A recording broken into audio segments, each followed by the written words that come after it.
we don't have economic equality for all Alabama's families here. I'm about growth, of course, but I don't want us to leave people behind, and I'm afraid that's what we're doing so often. Which side are you on? Which side are you on? We have on the line now Marilyn Lands. She is the Democratic nominee for Alabama State House District 10 in the special election coming up in March. She is a licensed professional counselor, which is pretty cool because my wife is also a counselor. So we have that in common. Marilyn, thank you for taking the time to talk to us this morning. Oh, I am very happy to be here. Thank you so much. Like I said, really glad to have you on. People that I know have spoken very highly of you. Mustafa from CWA Local 3905 really recommended folks check out your website and support your candidacy. And hearing union leaders say things like that means a lot to us, obviously, as a union radio program. So let's start with the race. I want to give you some time at the top to basically highlight what your priorities are and kind of give your spiel, and then we'll go into some more specific stuff that I have in mind. But, I guess the first thing is that this race is one of the few, how many are there, competitive races in the entire state of Alabama? Just talk to us about that. Well, this is it, really. It's very exciting. I ran in 2022 and I came close to winning. I came very close. I was actually the closest to flipping a House seat in the entire state. And so I feel like we've got momentum on our side this time around. Probably folks know that we have the special on March 26th because the fellow who did beat me ended up resigning after he pled guilty to felony voter fraud charges. And so that's why District 10 has this special coming up and a real chance, I think, to change the trajectory of our state. The guy who beat you, arrested for felony voter fraud, was he also a Democrat? No, he was the Republican. That's funny because I don't know. I always hear that Democrats are the ones doing voter fraud, but so I don't know. Maybe I just misheard. maybe everybody who says that is just actually wrong. I think it's fake news. Yeah, there you go. And I don't know if you know what the next closest state legislature race was in 2022, but I think it was something like 20 points. Genuinely. The state has been so gerrymandered that this is probably the only actually competitive district in the entire state, and so that's a very exciting thing, I think, for voters in this district. What is the district? House District 10? Where does that? And I'll tell you a little bit about that. But the other thing I'd like to say is that District 10 has had a history of electing moderate people because Mike Ball, who held this seat for 20 years, even though he was a Republican, he is a very moderate person. He's really worked hard to cross the aisle. He's a person with a lot of integrity that I really respect. And in keeping in that vein, in his tradition, he has actually endorsed me in this race. That is a very interesting thing, and he's actually the person responsible for or one of the biggest pushers for the medical marijuana legislation here in Alabama, right? Most definitely. That is Mike. Yeah, but District 10, we're a really unique and diverse district because we include a bit of Madison, Huntsville, but we have Southwest Huntsville and then South Huntsville to the river, but only west of the Parkway. We have the city of Triana. We have Redstone Arsenal. And then we have some unincorporated parts of the county. So it's not as homogeneous as most districts are. We also have all three school systems. So District 10 is a little complicated. And I feel like I have a unique ability to represent us down there because I've lived here all my life. I know all these places. Right. And so why should folks in this area vote for you? You know, what are your priorities? How are you going to seek to accomplish them while down in Montgomery? Well, I'll say two things to that. One is that my campaign has really been a grassroots campaign from the very beginning. And over 90% of the money that my Republican opponent has raised has come from PACs and corporations. Whereas on the other hand, my race, over 90% of the money has come from individuals. Over 700 people have given to my campaign to date, and I'm really proud of that. We have a lot of support. And I think issue-wise, the biggest area of distinction between my opponent and I is the issue of abortion and reproductive health care.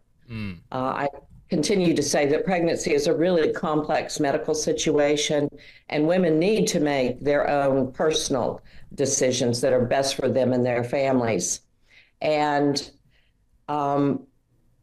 I traveled to visit with a young woman in North Alabama, Alyssa Gonzalez, last month to talk with her. She was one of the people that was profiled in the Diane Sawyer special On the Brink. And Alyssa and her husband found out that they were pregnant with their second son. Very much a wanted pregnancy, you know, very much a welcome addition to this family. And then tragically, a few months later, she found out that the child had a very rare genetic condition that meant the pregnancy was not viable. And because we had passed, you know, the trigger law and started this whole landslide of other states following and putting these women in precarious situations, Alyssa and her family had to travel over 500 miles to get the health care that they needed. And I think this is just wrong. And I will work to repeal this exception and give Alabamians the freedom that they need to make their own healthcare decisions. I think that's an issue that's really on the line here, but there are many, many important issues. And unfortunately, so far, the legislature doesn't seem to be taking up any of them. And they're, Right. Yeah, I've been paying close attention to what's going on down there. It's certainly not where I would be putting my energy. Absolutely, and I've been very concerned with some of the stuff that we've been seeing coming out of Montgomery, and you know, you said it's not where you would be putting your energy, and so I'm interested in that strategically because going in, you would be in the super minority, not just in the minority, the super minority.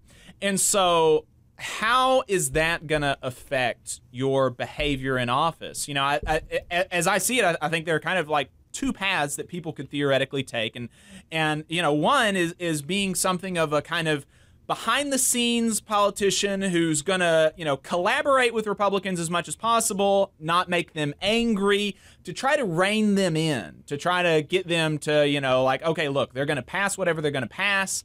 But I'm going to do everything I can to just make it as not bad as possible, right?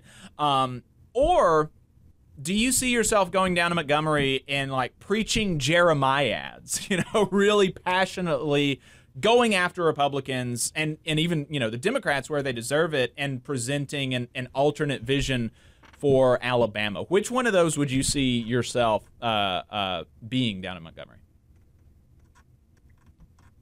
Part of that I can't really answer until I get down there. I do think that I've got to be building a lot of relationships, and I do think my background makes me uniquely suited. I am a person who listens well. That's part of my training.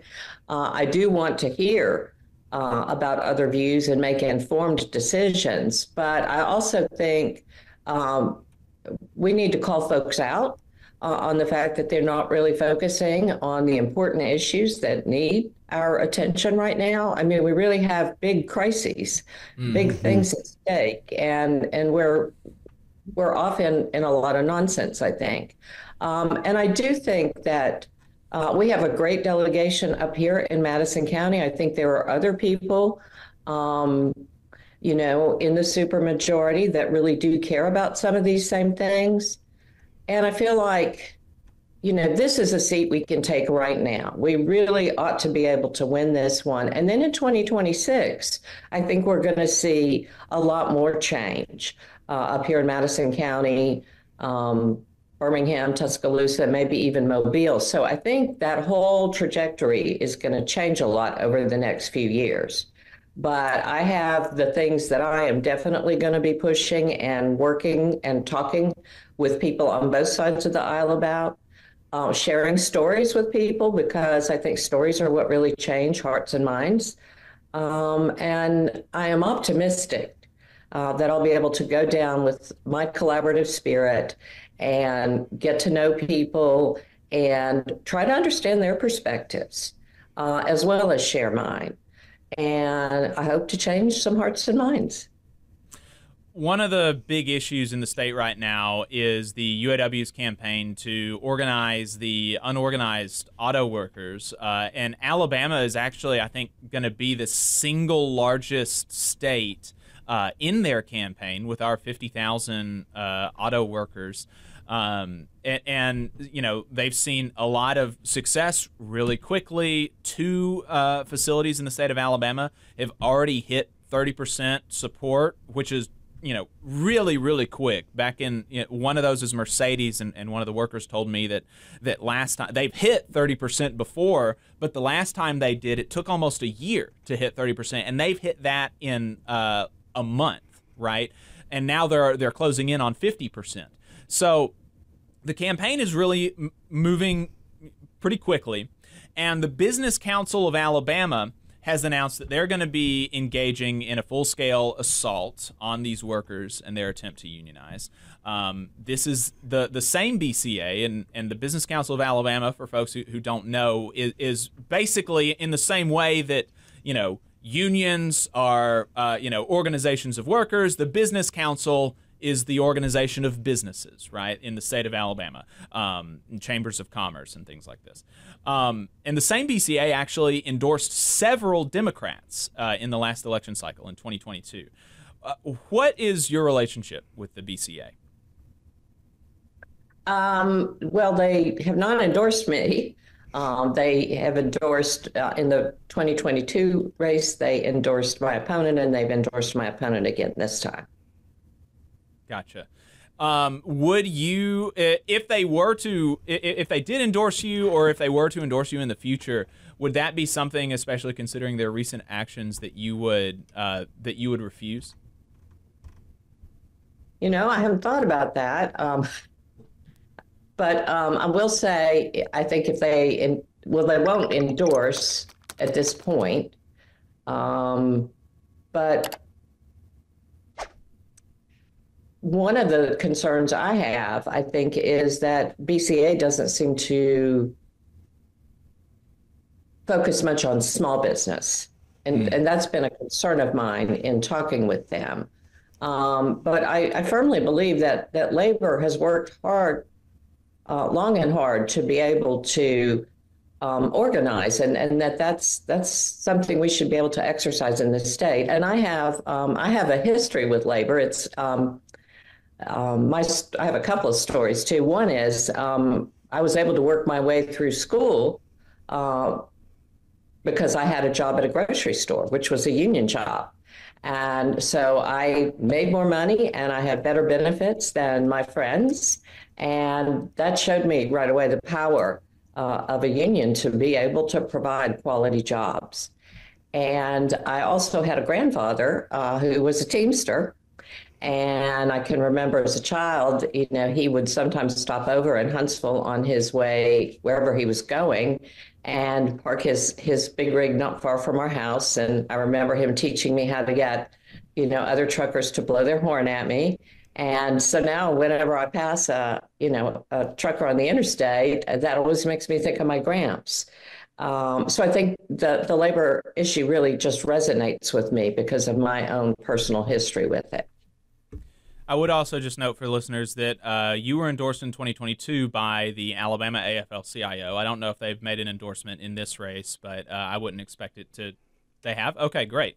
They have, and the machinist and aerospace workers have, as well as our CWA local. that you mentioned earlier. I didn't realize that the machinists had. That's great. So another one of the big issues in the state right now that Republicans are trying to push is school choice. What are your thoughts on that issue of quote unquote school choice, and where would you fall if you were in Montgomery? Well, I think I could only support school privatization if I could be assured that it would protect and maintain our public school funding. And I'm concerned about the legislation that's being offered.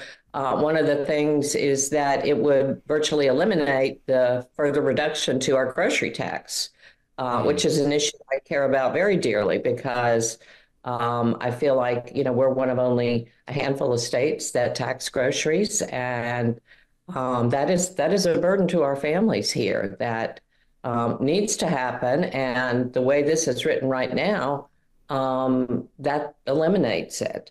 And I'm a product of public education. My son went to public schools here. We're lucky in North Alabama to have such great public schools, but we don't have the same across the state. And I think that if we erode the funding we have, we need to be giving more to the current public school systems, not diverting funds from that. It's a complex issue, but we have to put giving every child in Alabama a quality education at the forefront of whatever we do. And I just don't see it happening under the program that's being outlined. But I'm certainly willing. I'm a creative problem solver. I love to brainstorm with people and do mind maps. And I think, there are maybe some ways that we can look at this and approach this. I know there was some real concern, especially in District 10, where some of our unincorporated Madison County residents have to go to Madison County High School, which is, an hour and a half, could be even a 3-hour round trip bus ride for children. And I get that there are some problems that we need to address.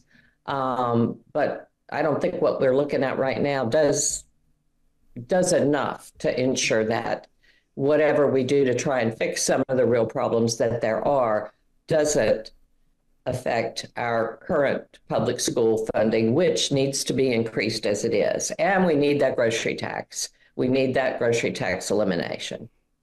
Hey, 5 seconds. Just wanted to say that this is only possible because of our donors. If you want to see more of this, then consider donating yourself at tvlr.fm/donate. Staying on the subject of children, across the country, we've seen a bunch of bills to try to loosen child labor regulations. In Indiana, Republicans were trying to make it so that children as young as 14 could go back into the coal mines. In Florida, they've got a bill that would allow children to work during school up to 6 days a week, 8 hours a day. Whereas previously there were restrictions on how many days in a week, how many days consistently you could work, and you could only work up to 4 hours in one day during the school year. And in Alabama, what we're seeing a version of that here, and that is to Senator Arthur Orr has a bill that would eliminate the requirement for 14 and 15-year-olds to have authorization from their school saying that, yes, this child is doing well enough educationally that they can take on this job after school, and we sign off on it. That's the requirement right now for 14 and 15-year-olds, and he wants to get away with that. How would you react to legislation like that? I don't like the sound of that at all. I mean, and I worked at 15. I started working at 15, but that just sounds like a bad idea all around. Yeah, seems to be that way too. You got because the school's not going to not authorize a child that's doing well or even moderately well academically. The only people that they wouldn't authorize to work at 14 or 15 is people who are failing or consistently making D's. And so, the explicit aim is like, oh, this 14-year-old is failing school, let him go work. Seems bad. We need to figure out why that child is failing and give him the resources or the tools there to be able to succeed in life. And maybe that's, diverting them into a vocational program. But, and then we've got such a problem now too with labor trafficking. And that just, my son has been working on some of that, and it's just horrific what's happening, and so many people are not aware of it. Right. Yeah, and that's really another very important dimension of these child labor bills. The people that this is going to be affecting is not going to be, Arthur Orr's children, just to put it bluntly, right? So economic development in the state of Alabama. We have been doling out, billions of dollars to corporations with virtually no strings attached. What would be your approach to economic development? Well, first of all, I'd say, North Alabama really excels at economic development. We have a lot to be proud of here. But I think I keep coming back around to the fact that we don't have economic equality for all Alabama's families here. And I think that's what we need to prioritize. I'm about growth, of course, but I don't want us to leave people behind. And I'm afraid that's what we're doing so often. I think we need to prioritize higher wages and good benefits whenever we hand out tax credits. It's good for quality of life. It's good for everybody. It's fiscally sound, and people who make more pay more in taxes, and they spend more. But I think we really need to be concerned about everybody being able to have a living wage, not to have to work 2 and 3 jobs, to be able to have the basic necessities here. And that's why I'm so adamant about eliminating the grocery tax. I think we need to be helping our families here. Finally, Medicaid expansion. What are your thoughts on that? Well, Medicaid expansion is long overdue, and all the experts and healthcare professionals have been telling us that we needed to do that for years. We are losing billions here. We've left money on the table that we could have for education now. So, it's time to do that. Our rural healthcare situation is just a mess. We're losing doctors in this state. We need to do that now. Marilyn Lands, Democratic nominee for Alabama State House District 10. The election is on March 26th. Where can people learn more about your March campaign? 26th, yes. I'm sorry, what'd you say? Where can folks learn more about your campaign? So our website is marilynlands.com, all one word. It's MARILYNLANDS.com. And again, they can see our district map and find out